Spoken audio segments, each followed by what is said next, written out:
So, welcome to the online premiere of the Victim Diaries today. So we are fantastic that we are all together today for the premiere of this documentary. So, hi everyone, I'm Nina from Asia Monitor Resource Center, and I will be your host for today.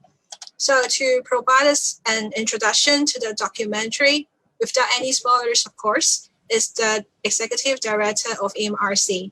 She is no stranger to film, as she studied film in the university and has worked with critically acclaimed filmmakers in Hong Kong. So now let us welcome Mabel Au. Mabel, please. Yes, Lina, thank you. It's really an honor to have a chance to introduce all these videos. I think I have a chance to watch all those videos before you guys, and then it is really an honor that I have a chance to watch all those videos, and they are all done very well. I also want to congratulate the director and also the groups that help us to get this video done. We have 9 stories, and the 9 stories, we have 3 from the Philippines and 2 from the Bangladesh and 2 from Hong Kong and another 2 from Indonesia. So in terms of gender, we have 3 stories of the workers. They are female workers, and the others are actually male workers. But one of victims actually died from the the Rana Plaza collapse, and then the story was illustrated by her husband. Um, of course, there is the situation is not good, and then the stories is a lot of them are about the victims' stories that they are either injured during their work, or they are the stories that have the COVID impact. So I think it's it cross a lot of different industry and different sectors, and some of the stories is quite an issues that AMRC and other groups of concerning OHS has been working for a long time. Like for example, for those uh, like factory explosion, like the case in Indonesia, then the Karma that used to work in the smell scrap metal that it is for producing steel, had come across this factory explosion, and then got 60% of his body were burned in this accidents. And then we also this is not new for us, because when we have MRC, when we have this found the network of Enrolf is also based on the two very big factory fires in China and in Thailand. So it is not very new to us, but then this kind of happening make a very big impact on the workers, and then it's still going on. And then another one is on asbestos, like Tunia from Indonesia, that she told us the story of how she has been working in this factory producing asbestos products for a long time, and then she got a very serious lung disease afterward. And then these issues of ban asbestos is also a very long-term issues that we have been fighting for a long time. And I think that especially draw our attention is also from those stories that got the impact of COVID infection. We have three stories from the Philippines, and two of them are working in the same electronic factories. But then the situation is after the COVID, when they got infected, how the situation make their life even worse, because there is not enough compensation and for them, so they can. It's hardly for them to support the families and their lives, and so that's why they also affiliate with their own trade unions, and how they try their best to still fighting for having compensation and other assistance from the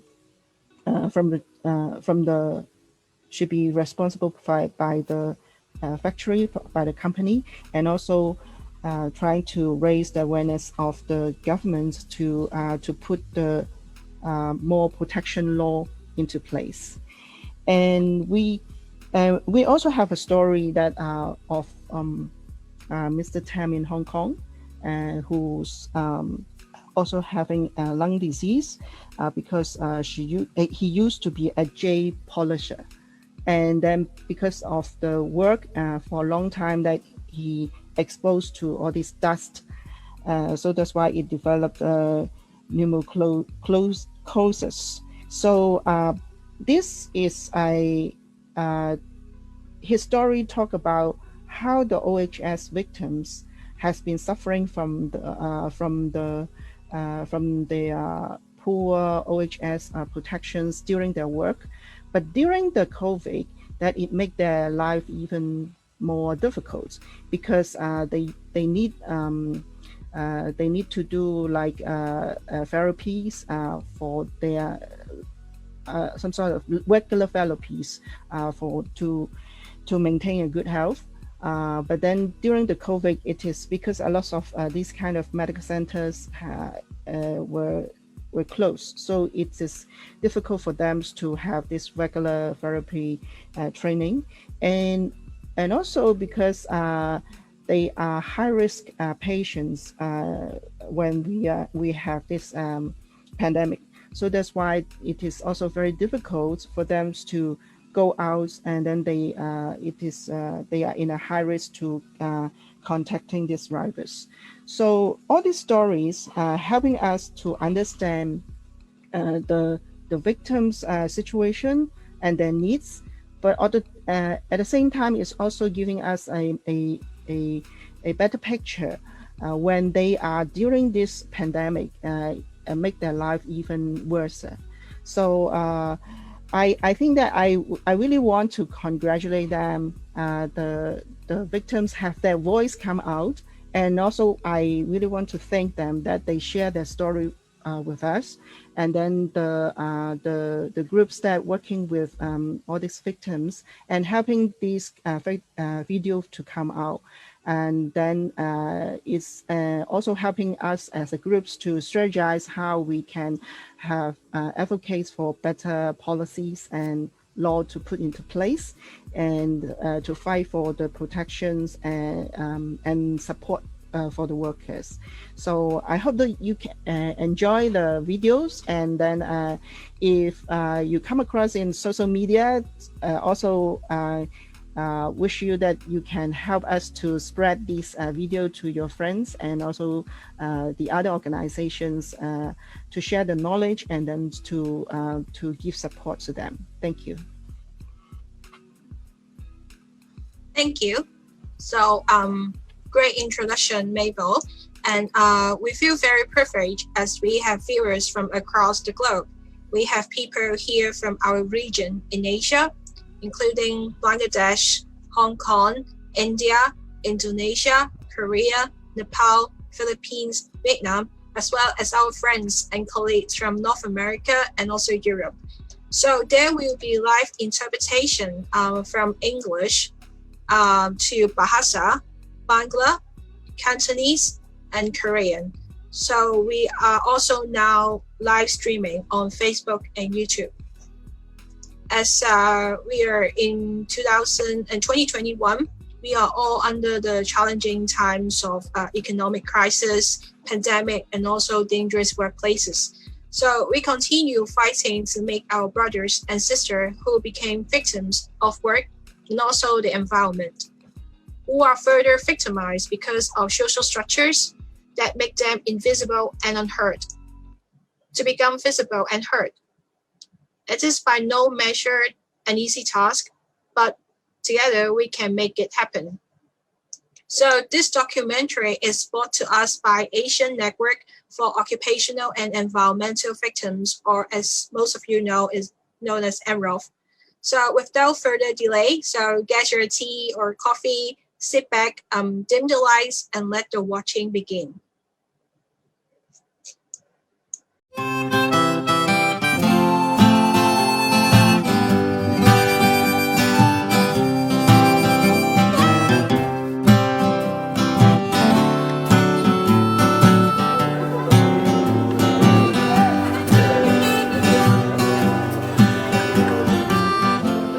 Mohammad Wahidul ইসলাম, আমি সাভার ব্যাংকরণে থাকি। আমি বিবাহিত, আমার বয়স 35 বছর। আমার যমুক 2টা বাচ্চা আছে। আমরা মোট 4 জন আমার ফ্যামিলিতে।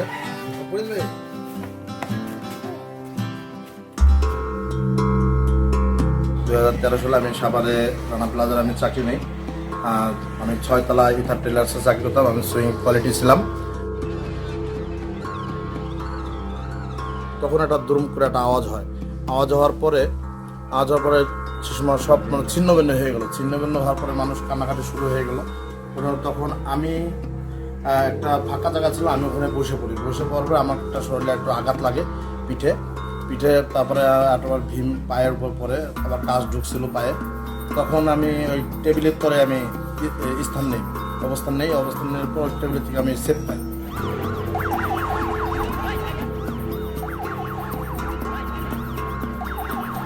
তারপরে আমি যে ঘটনাস্থলায় ছিলাম তা ওখানে 4 তলায় একটা মেয়ে ছিল, ছেলে ছিল। ছেলেটা খুব তার হাতের উপর ভীম পড়ার পরে জিনিসটা কত কিছু তোমার কি ভাই আমার বাঁচান। তারপরে বললাম যে আমি তো বাঁচাবো কীভাবে, আমি তো এখন তো আমার হাতে তেমন কিছু নাই, আর ভীম সরানো কায়দা নেই।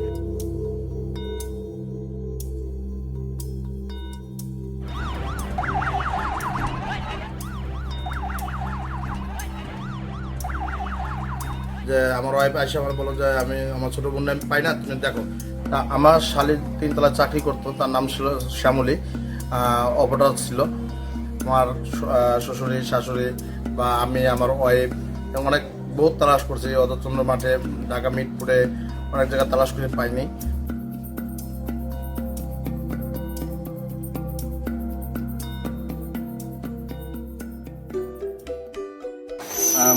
ওই সময় তো আমার শারীরিক অবস্থা তেমনটা ভালো ছিল না, তাই ওই সময় শারীরিক অবস্থা যে একটু মাথায় একটু সমস্যা ছিল, আর তেমন বসে তেমন একটা কাজ করতে পারি না, বেশিরভাগ দাঁড়ায় থাকায় কাজ করা লাগে।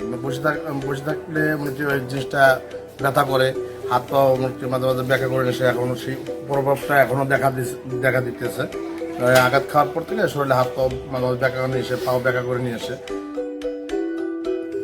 টাকা দিয়েছে আপনার 15,000 টাকা করে 3 বার, 45,000 দিয়েছিল 4 মাস পরে দিত। আর সরকার প্রধানমন্ত্রী ইসের থেকে দিয়েছিল মানে 50,000 টাকা দিয়েছিল। এই আমি মোট 95,000 টাকার মতো পাইছিলাম। আচ্ছা, বর্তমানে যে রানা প্লাজারে যে এখন যা আছে এখন অবলম্ব আছে, আর রানা এখন বর্তমানে যে জেলে আছে সে জেলে অবস্থানে আছে কাশিমপুরে। এখন কি স্কুল খোলা না বন্ধ? পরীক্ষা চলছে। পড়ানোর জন্য ক্লাস করতে পারে বলো। আমি চাই যে আমার মেয়েটা, আমার দুটা বাচ্চা, বউ বাচ্চা নিয়ে আমি যেন সুস্থভাবে থাকতে পারি, ভালোভাবে থাকতে পারি, বাচ্চাদেরকে লেখাপড়া ঠিকমতো করতে পারি। আর যদি গভর্নমেন্ট সরকারের কাছে আমার দাবি যে আমি যদি একটা চাকরি করতে পারি, এটাই আমার কাছে অনেক আশা করি।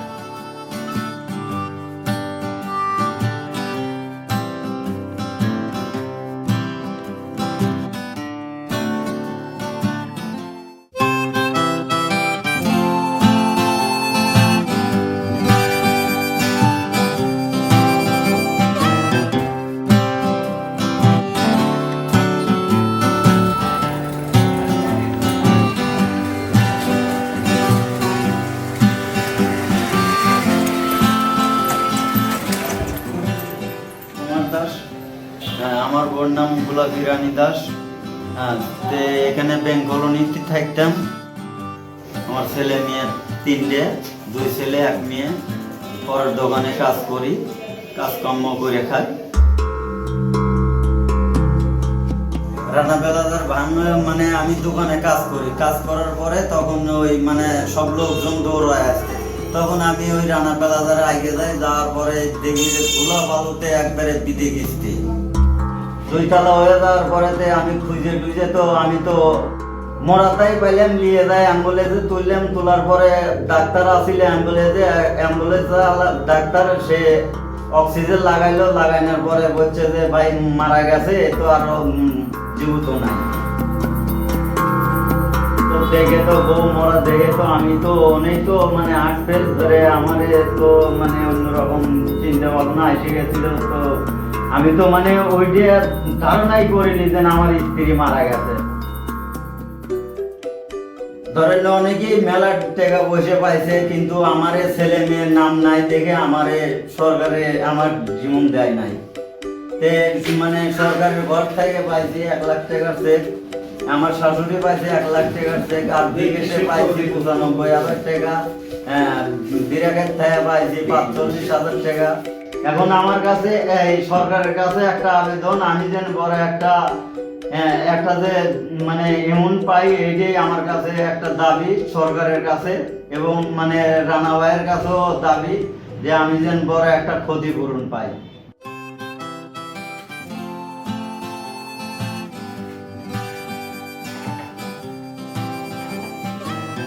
ছেলে পেলে মানুষ না করবো ভাই, আমি দেশে নিয়ে যাই ফিরে আসি। পরের দোকানে কাম করি, 500 কাম করলে 250 পাই। এখন খাওয়াই চালাবো না বাসা ভাড়াই দেবো, না আমি এই ছেলে মেয়েদের পড়াবো।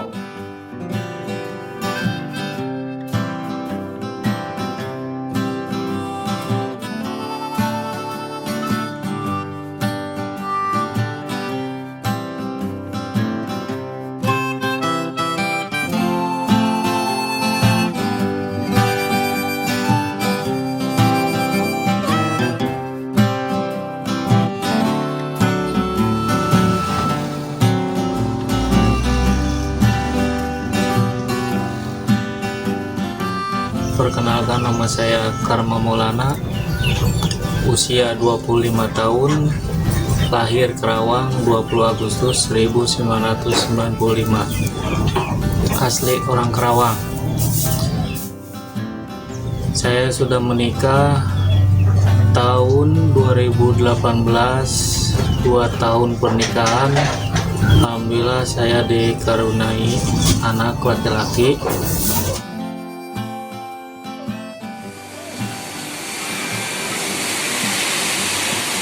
Saya bekerja di PT KPSS Karawang Prima Sejahtera Steel.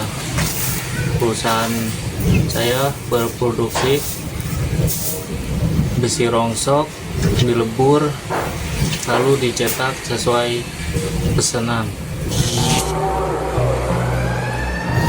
Pada hari itu mesin peleburan yang kami pakai atau kendalikan mengalami konsleting dan pada akhirnya meledak.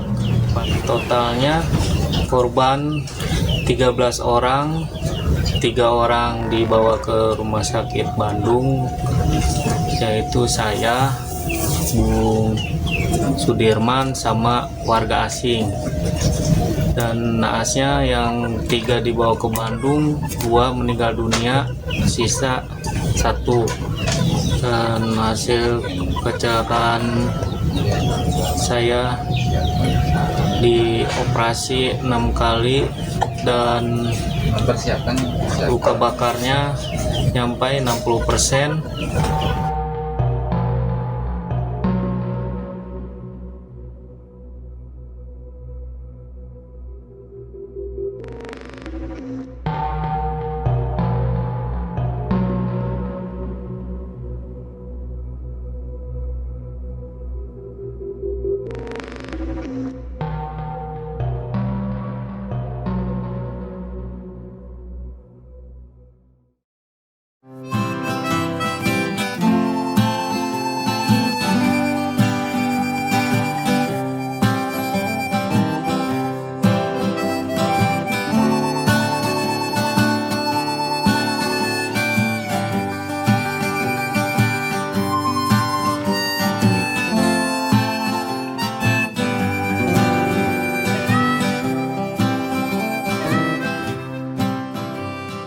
Assalamualaikum warahmatullahi wabarakatuh. Nama saya Karma, tinggal di Kampung Kretek. Usia saya masih muda,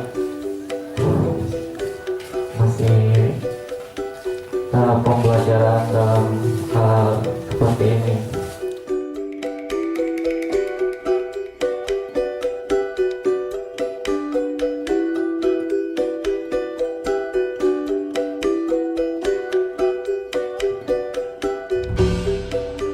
Saya bekerja 2015.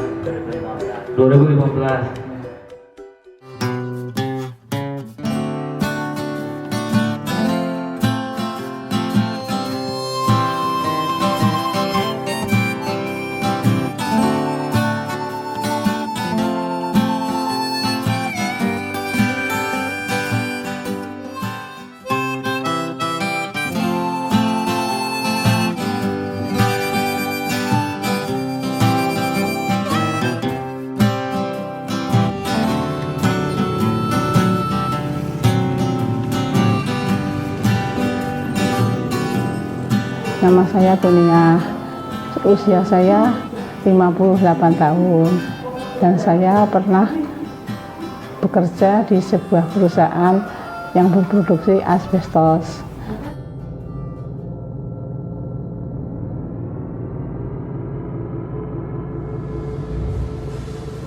Saya kerja dari tahun 91 sampai 2014 awal. Suruh pakai masker, dikasih masker token, cuma lama-lama maskernya yang biasa dari kain.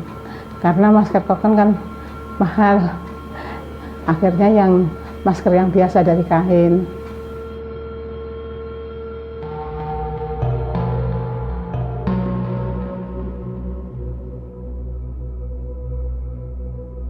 Tapi saya belum merasa gitu, belum percayalah namanya kita kayak masih ngerasa sehat. Tambah lama, tambah bulan, tambah tahun, akhirnya saya ngerasa sering batuk-batuk. Terus 2012 batuk saya bertambah parah. Setelah saya divonis, bekerja saya menurun dalam kerjaan, sering izin, ya batuk sambil napasnya agak nyesek. Penyakit akibat kerja yang saya alami berdampak kepada diri saya dan keluarga saya. Saya sering merasa capek melakukan aktivitas kerja di rumah. Saya di PHK 12 karena perusahaan saya tutup. Setelah saya nggak bekerja di rumah saya, aktivitas saya menjahit untuk membantu suami, karena suami saya hanya bekerja sebagai tukang atau serabutan.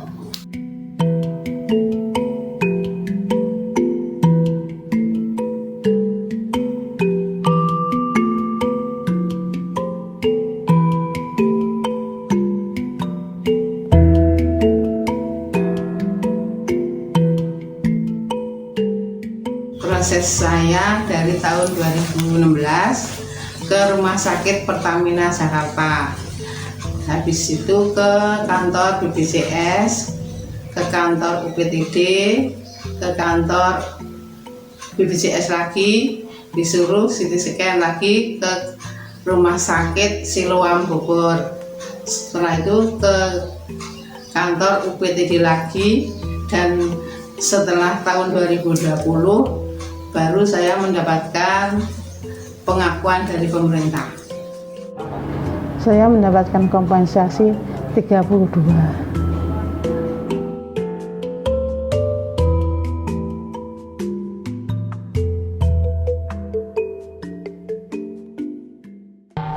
On Indonesia's most populous island, Java, hospitals are stretched to their limits. Kemarin ke rumah sakit tanggal 22 Januari ini, ya batuk sambil napasnya agak nyesek.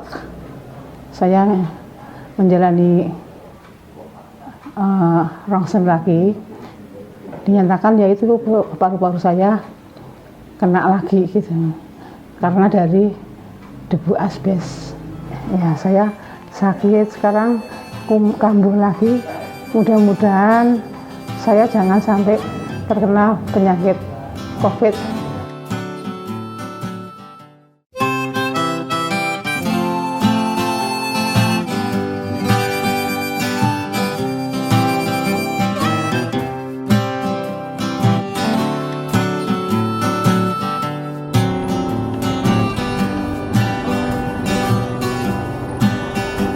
我姓譚人哋都有叫我譚生噶啦我今年咧就77歲。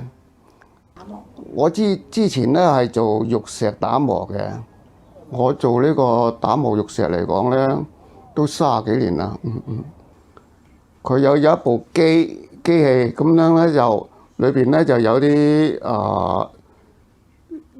啲石同埋嗰啲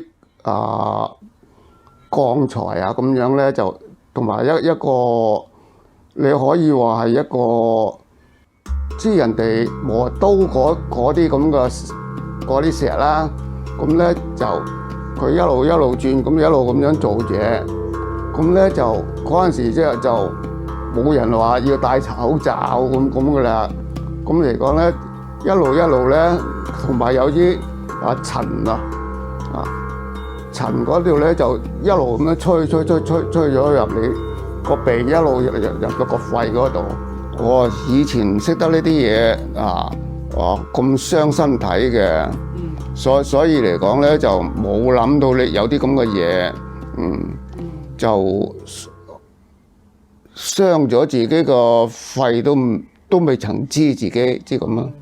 自從咧就老闆知道我有呢一個病情之後咧，佢就喺好短時間就叫你返屋企唞下噶啦。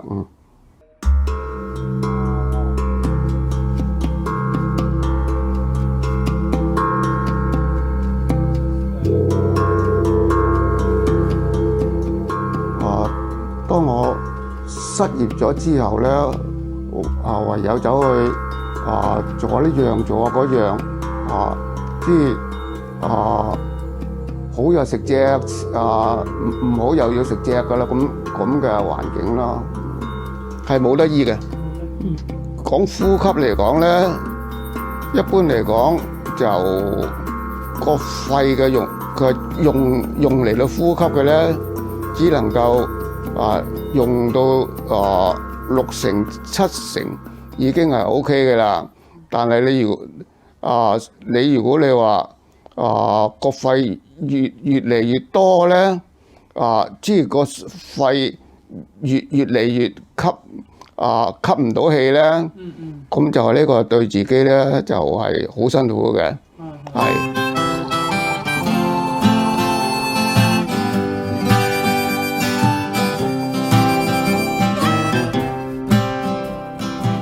係啦，喺呢段時間嚟講，唔好講話我有呢個肺積塵啦，一般嚟講都唔會話出街嘅啦。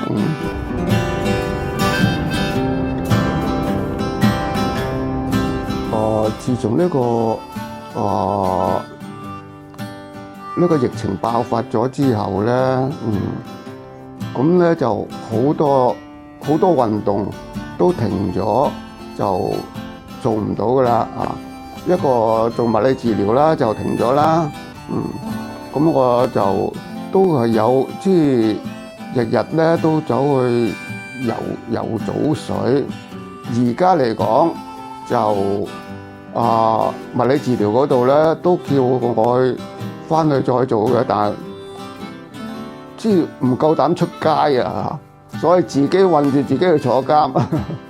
係啊，即係自己開咗個電視機，咁咧就攞咗佢呢段嘢出嚟，佢喺度跟住佢嚟做咯。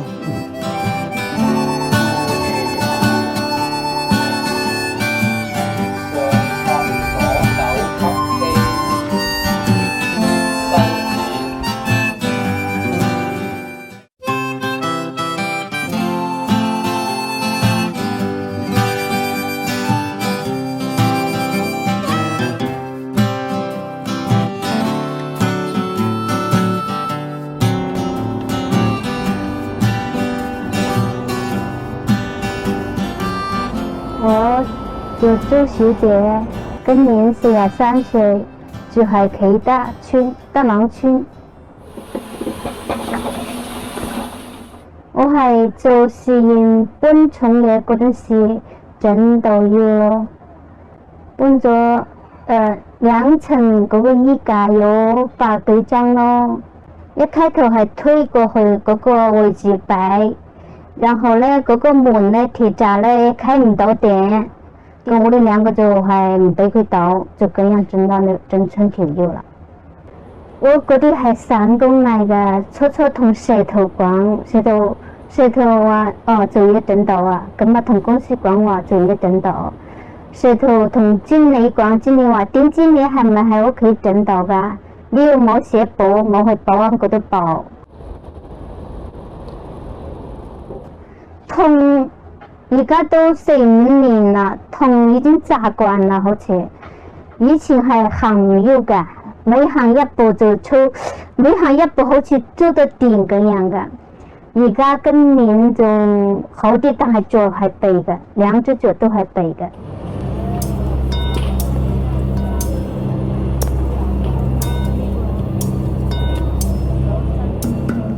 ทำไม唔行得嚟啊？行得嚟就兩個就好似好多螞蟻爬咁樣啦。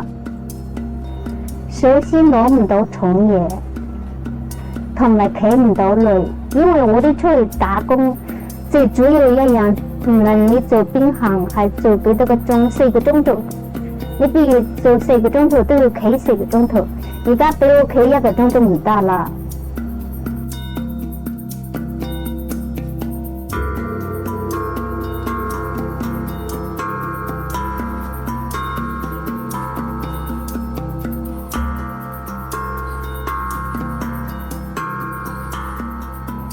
你而家一個月大概要用幾多錢啊？睇醫生？做物理治療啦，最主要係都要千幾蚊㗎。如果係1個星期做1次，都要千幾蚊㗎。如果想好啲咧，就1個星期做2次就好啲咯。點咗佢就敷喺呢度咯，一邊做一邊傷咁樣咯。咁你有時呢個痛要長期會跟你一生一世。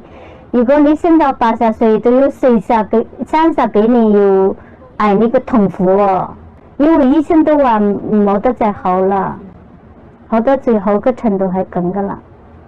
政府方面啊，好似我哋做呢啲走路嗰啲都好多，唔係好多人整傷過腰嘅，唔係少部分係多數嘅，因為啲嘢太重啦。長期咁樣搬咯，政府方面其實應該做啲嘢咯，職工安全方面咯。呢個艾草係我自己用嚟止痛啦，係止嗰啲汗。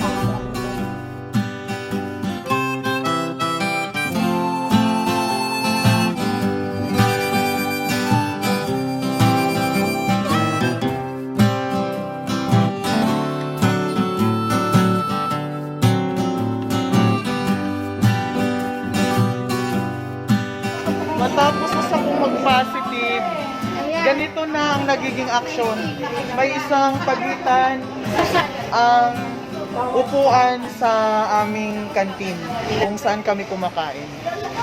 Ako si Maria Engkoy, 45 years old, mula sa Pulo, Cabuyao, Laguna.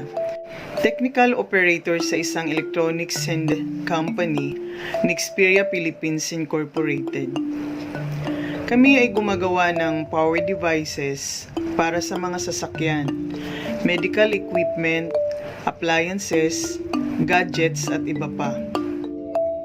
Sa kabila ng mahigpit na pag-iingat, isa pa rin ako sa naging positibo sa COVID-19 virus. November 13, 2020, bandang 11 p.m., pagkagaling ko sa aking trabaho ay nakaramdam ng pangangati ng lalamunan hanggang sa inubo at sinipon na inabot ng 3 araw. Ang resulta ay naging positibo ako sa COVID-19 virus. Posibleng nakuha ko ito sa loob ng pabrika kung saan ako nagtatrabaho o ladies room, dahil dito kami nagtatanggal ng aming face shield at face mask. Pumasok ako sa CR, umihi ako. Nung may napansin ako, malakas ang ubo. Hindi talaga may iwasan na mahawakan ka kung merong inuubo. Minsan kasi yung iba, hindi sila nagsasabi ng totoo dahil sa takot na rin na hindi sila makapasok sa trabaho dahil yung karamihan nung umpisa pa lang ng pagkakaroon ng virus, wala talagang bayad kung ikaw ay ma-quarantine. Lalo na kung third party sa mga agency, wala silang benepisyo na binabayaran habang naka-quarantine. Kaya isa yun sa dahilan kung bakit hindi sila nagsasabi ng totoo.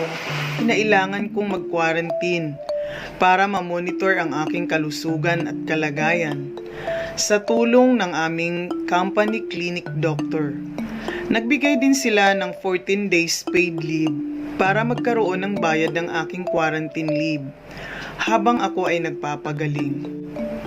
Napakahirap ng naging epekto sa akin ng pagka-isolate dahil nagdulot ito ng isang malaking pagkabahala na maaring mahawaan ang isa sa miyembro ng aking pamilya. Mahirap para sa akin dahil mag-isa lang akong tumatayong magulang sa aking mga anak dahil kasalukuyang nagtatrabaho ang aking asawa sa ibang bansa.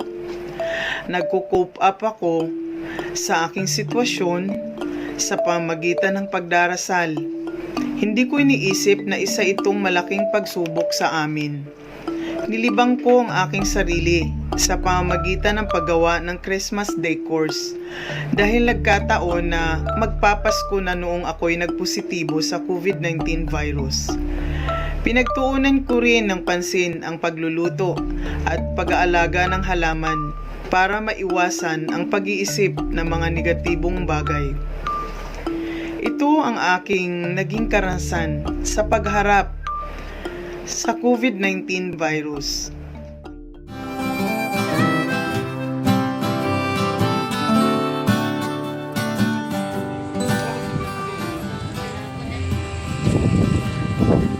Kasama natin ngayon ang mga taga-women's ng Nexperia. Yung for example, at mga kalalakihan din. ano yung ba? Naghahanda na po kami para sa pamimigay ng self-pack.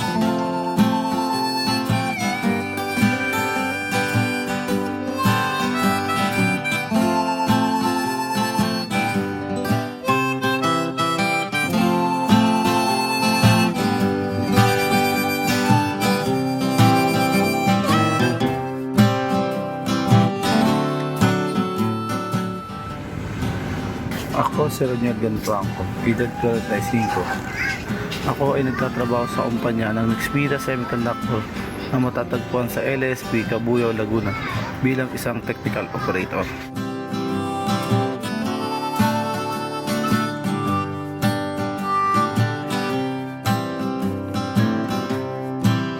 Ako po si taong gulang. Ang gawain ko po sa pabrika ay na-assign ko ako bilang isang housekeeping. Nagliligpit po kami ng mga kalat ng mula sa mga makina. Lahat po ng mga reject ay ang nililigpit.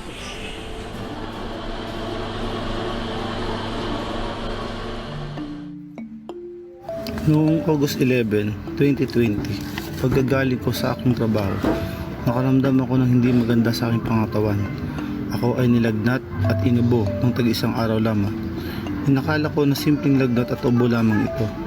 Ako ay nalungkot at nabala dahil noong August 24 ay lumabas ang resulta ng aking test na ako daw ay nagpositibo sa coronavirus o mas kilala sa tawag na COVID-19. Bago nagkaroon ng swab test sa company, ay naranasan ko na po ang wala ng panlasa saka pang-amoy sa aking pakiramdam. Nakukuha ko po yung sakit ko na COVID-19 ay mismo sa aming paggawaan. Gawa po ng bago ako na-swab ay may nauna na pong 3 regular na nag-positive na po sa COVID-19. Laking porsyento pa rin na sa trabaho ko ito nakuha dahil nung araw nagkasintomas ako ng virus na ito ay nakapasok pa ako ng maganda ang pakiramdam. Ngunit paglabas ko ng kumpanya at pagsakay ng shuttle ay doon ko naramdaman ang sintomas nito.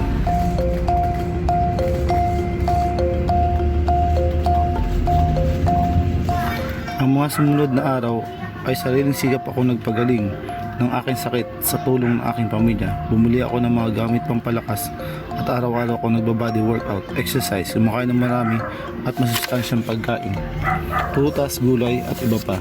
Sinabayan ko nito ng dasal at tiwala sa Panginoon at pagtugtog ng gitara. Hindi rin mayali sa akin ang takot para sa aking pamilya na baka mahawa sila sa akin, lalo na't may 3 taon pa akong anak, kaya minabuti kong mag self-isolate doon sa aking maliit na terrace sa taas ng aming bahay.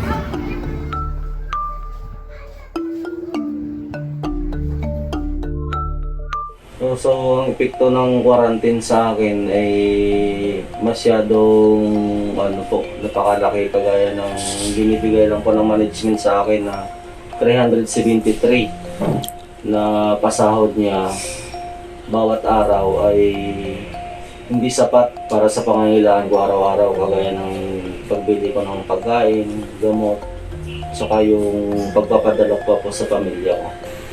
Para sa aming mga kaswal ay walang binibigay ang company ng mga benefits. Sa mga regular lang po binibigyan ng mga benefits kagaya ng sick leave. Sa kaswal po na nagka-COVID ay walang sick leave na binibigay ang management. Pati ang aking pambayad sana sa pag-aaral ng aking mga anak ay nagamit namin dahil sa mahal ng mga gamot na aking iniinom araw-araw.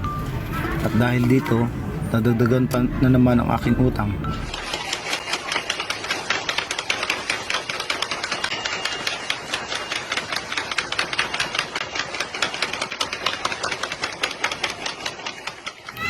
Malaking tulong sa amin ng aming union. Una, dahil sa pag-iit ng paid quarantine leave sa aming kumpanya sa panahon ng pandemic. Bukod pa sa pagbibigay ng ayuda sa mga nagpositibo ng COVID-19 at sa pagbibigay ng lakas ng loob sa mga tinamaan ng sakit na ito. Nawagan ng aming union ng mga demands: PQL, hazard pay, free shuttle, door-to-door shuttle, mass testing, at kailangang sumunod ng kumpanya sa protocol ng social distancing, 50% capacity sa shuttle at sa loob ng kumpanya. Nakikita nito na masyadong delikado para sa mga gawang miyembro dahil marami nang pinapapasok kahit pa naglagay ang kampanya ng iba't ibang pamamaraan para sa makaiwas sa sakit. At sa tingin ng union ay hindi pa rin sapat ito upang masiguro ang kaligtasan ng bawat manggagawa. At ito na nga ang nangyari dahil sa pag-usad ng mga araw ay unti-unting maraming tinamaan ng COVID-19 sa loob ng company, almost 200 plus.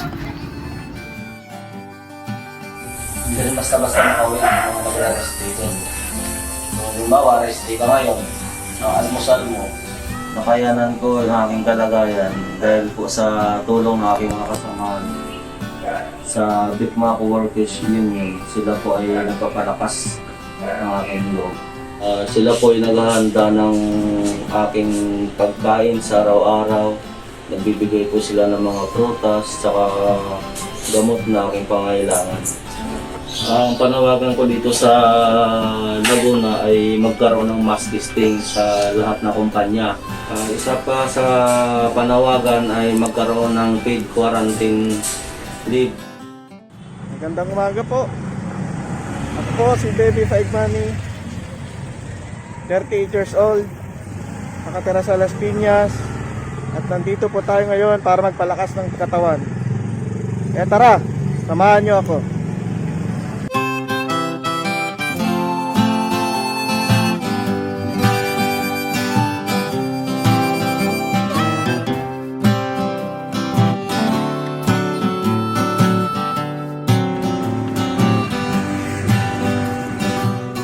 Pinapasukan kong trabaho, kami po ay gumagawa kami ng gatas na naka-assign po ako sa production kung saan doon yung pinagsasama-sama namin yung mga materyales ng isang gatas. Noong magkaroon ng enhanced community quarantine, isa ako doon sa kumbaga talagang nangamba na pumasok. Kaya mahabang bakasyon talaga na nag-stay lang ako sa bahay. At kitang-kita ko yung kakulangan ng support ng government. Nandyan lang yung mga 3 kilong bigas lang yung ibinibigay nila.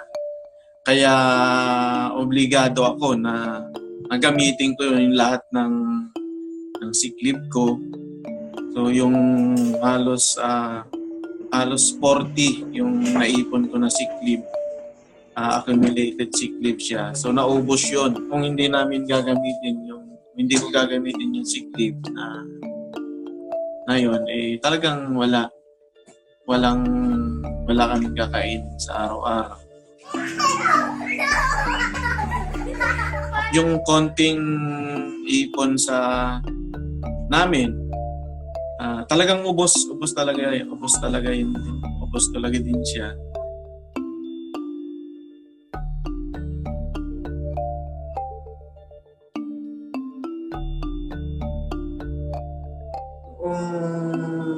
Panahon na may sakit ako,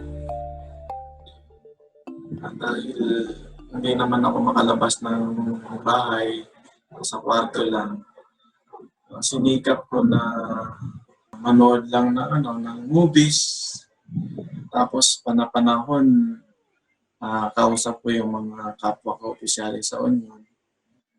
Tuloy-tuloy kami ng meeting, konsultahan. Napakaswerte ko, no, dahil kami, yung union namin, 62 years old na yung union namin. At talagang pagdating doon sa mga benepisyo, halimbawa sa sick leave. So isa yung union namin sa nauna pagdating doon sa dami ng sick leave na po pwedeng gamitin. At yung doon ko naramdaman yung importansya ng union. Nung magkasakit ako, maagap yung naging tugon ng union dahil bukod doon sa nakipag-usap agad yung union doon sa management, sa pagtitiyak doon sa kaligtasan namin, babaybay din yan yung union namin doon sa mga nagpositibo.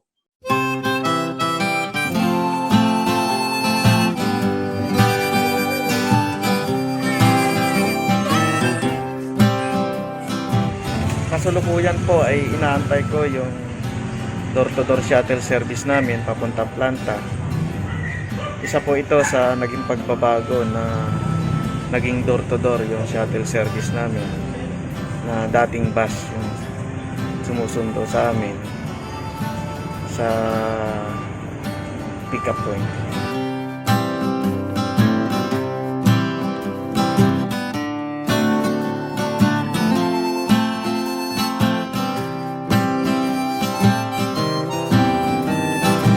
Kami ngayon sa Dole dahil gusto naming iparating yung nararanasan ng mga manggagawa sa kasulukuyan sa panahon ng pandemya.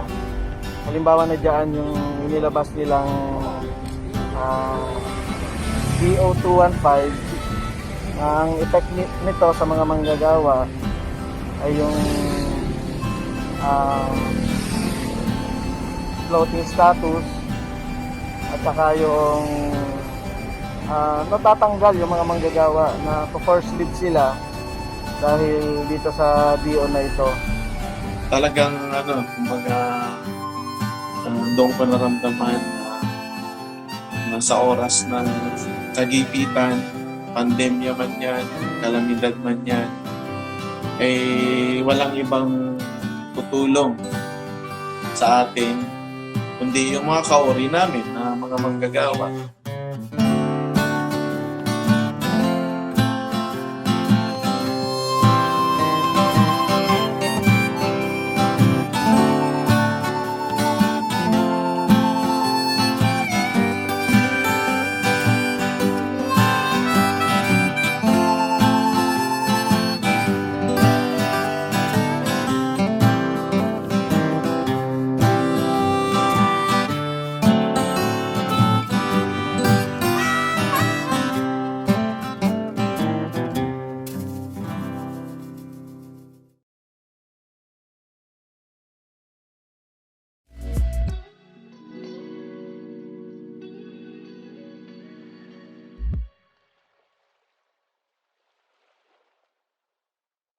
So welcome back. So after watching the victim diaries, I'm now actually filled with a flurry of emotions right now.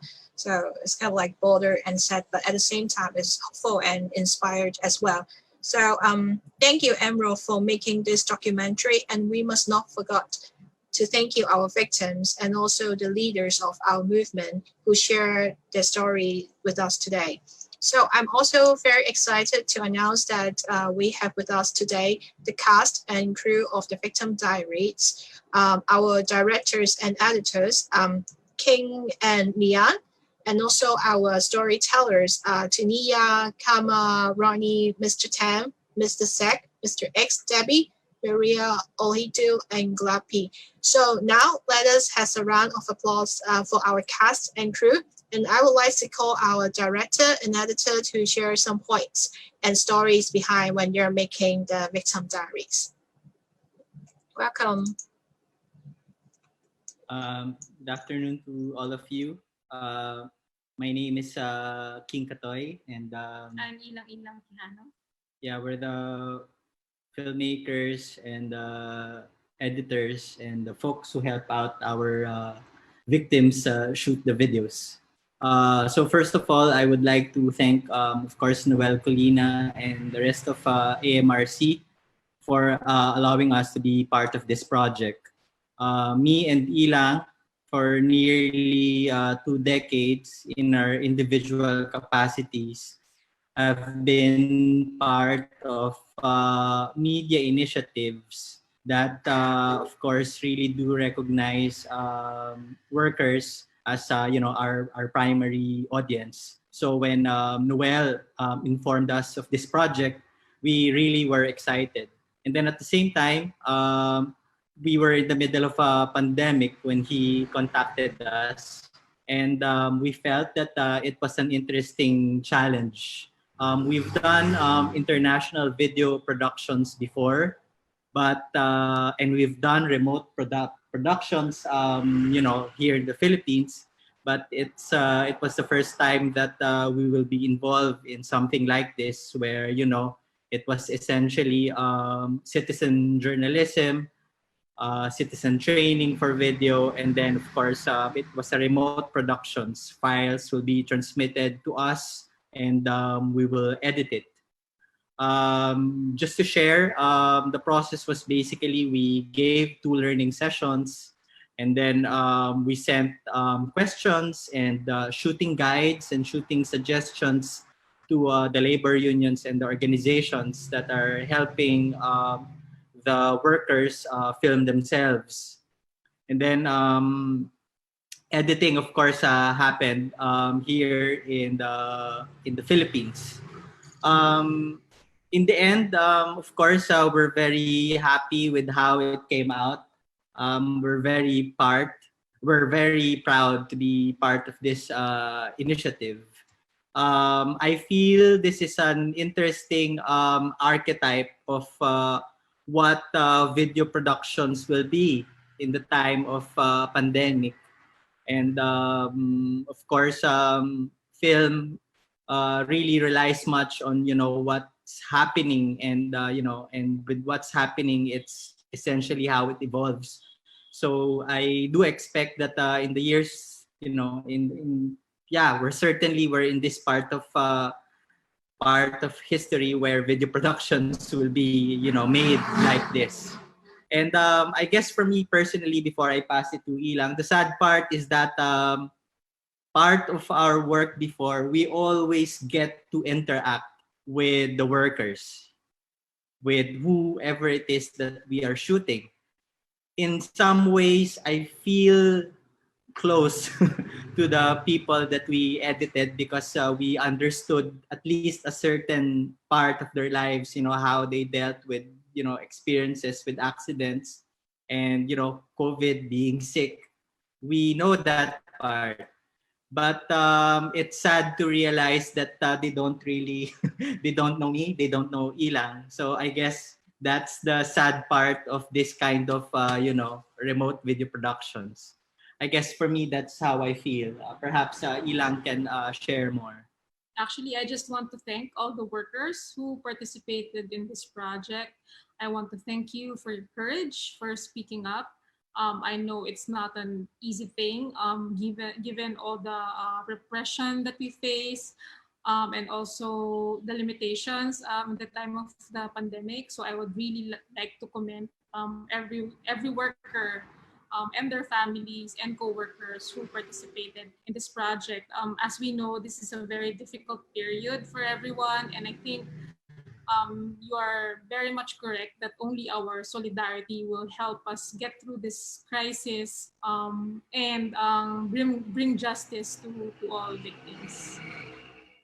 Yes, that's it for us.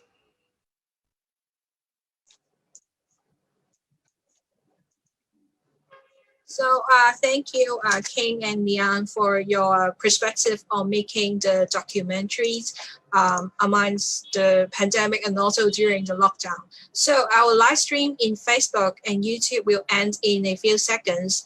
But for those watching on Facebook and YouTube, you can leave your questions or comments and we will try to respond to them in the later session. So in the meantime, sit still and we will continue our meet and greet with the cast and crew of the Victim Diaries. So we will see you in a minute.